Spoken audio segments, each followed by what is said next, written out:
Welcome to our channel Parvati's kitchen and vlogs. వీడియోలోకి వెళ్ళే ముందు ఎవరైనా నా ఛానల్ని సబ్స్క్రైబ్ చేసుకొని వాళ్ళు ఉంటే తప్పకుండా సబ్స్క్రైబ్ చేసుకోండి. అలాగే వీడియో నచ్చితే తప్పకుండా లైక్ కూడా చేసేయండి. ఇక లేట్ చేయకుండా వీడియోలోకి వెళ్ళిపోదాం.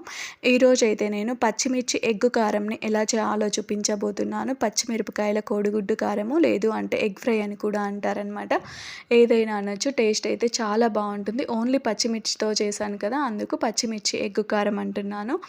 ఇది చాలా బాగుంటుంది. సింపుల్ అండ్ టేస్టీ రెసిపీ అనమాట. మీరు కూడా ఈ స్టైల్లో అయితే ఒకసారి ట్రై చేసి చూడండి. ఇక లేట్ చేయకుండా అయితే ప్రాసెస్లోకి వెళ్ళిపోదాం. ముందుగా కోడిగుడ్లు తీసుకోవాలి. ఇక్కడ 7 వరకు తీసుకున్నాను.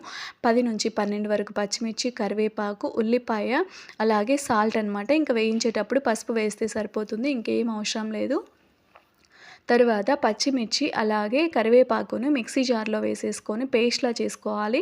కరివేపాకు హెల్త్కి మంచిది కాబట్టి తప్పకుండా ఇలా తీసుకునేకి ట్రై చేయండి. పిల్లలకు కూడా తెలియకుండానే తినేస్తారనమాట.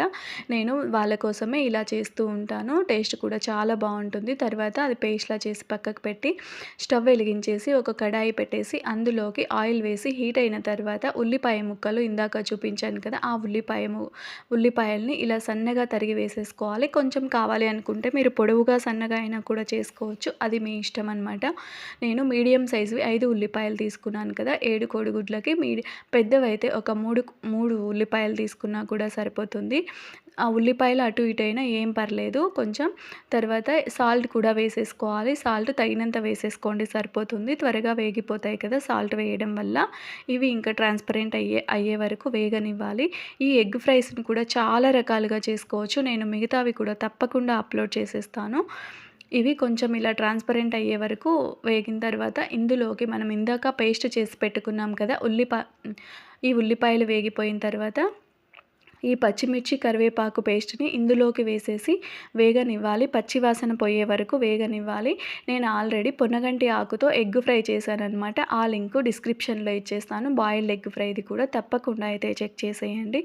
ఇవి కొంచెం పచ్చివాసన పోయి వేగిన తర్వాత ఇందులోకి పసుపు కూడా వేసేసుకోవాలి. పసుపు తగినంత వేసేసుకోండి. వేసేసుకొని ఈ పసుపు అంతా ఈ మిశ్రమానికి పట్టేలా బాగా ఒకసారి కలుపుకోండి.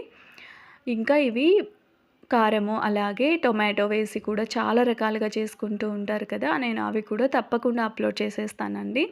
ఇదైతే చాలా సింపుల్. తప్పకుండా ట్రై చేసేయండి. సైడ్ డిష్గా చాలా బాగుంటుంది. ఇవి మేమైతే అప్పుడప్పుడు రాగి ముద్దలోకి కూడా తింటూ ఉంటాము. మా పిల్లలు కూడా చాలా బాగా తింటారు రాగి ముద్దలోకి. చాలామంది ఏంటి ఎగ్ ఫ్రై రాగి ముద్దలోకి తింటారా అనుకుంటూ ఉంటారు కదా, చాలా బాగుంటుంది. ఒకసారి అయితే ట్రై చేసేయండి.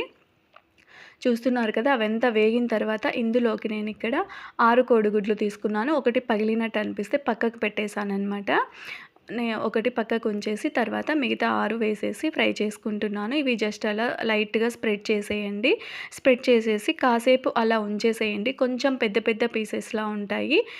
లేదు మీకు కొంచెం చిన్నగా కావాలి అనుకుంటే వెంటనే అయినా కలుపుకోవచ్చు. కాసేపు అలా వదిలేస్తే సరిపోతుంది. అలా వదిలేసి ఉంచేసిన తర్వాత సిమ్లో పెట్టేసి ఇంకా తర్వాత ఇలా వేయించేసుకుంటే సరిపోతుంది. ఇలానే వేయించుకోవాలి. చూస్తున్నారు కదా, ఇక్కడ ఇలా వేయించేసేయండి. ఇవి మరీ ఎక్కువ వేగకూడదనమాట. ఈ ఎగ్ ఫ్రై కూడా కొంచెం మీడియంగా వేగితే సరిపోతుంది. టేస్ట్ మరి ఎక్కువ వేగితే అంత బాగుండదనమాట. దానికోసం చెప్పాను కదా, ఇది రైస్లోకి సైడ్ డిష్గా, చపాతీలోకి అలాగే రాగి ముద్దలోకి కూడా చాలా బాగుంటుంది. మా పిల్లలైతే ఎక్కువగా రాగి ముద్దలోకి తింటూ ఉంటారు.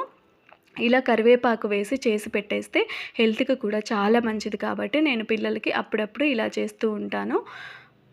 మీరు కూడా అయితే ఒకసారి ఈ స్టైల్లో ట్రై చేసి చూడండి. మీకు కూడా తప్పకుండా నచ్చుతుంది. చూసారు కదా, ఈ ఎగ్ ఫ్రైని చేయడం ఎంత ఈజీనో. పచ్చిమిర్చి ఎగ్ కారంని కూడా తప్పకుండా అయితే ట్రై చేసేయండి. Thank you for watching this video.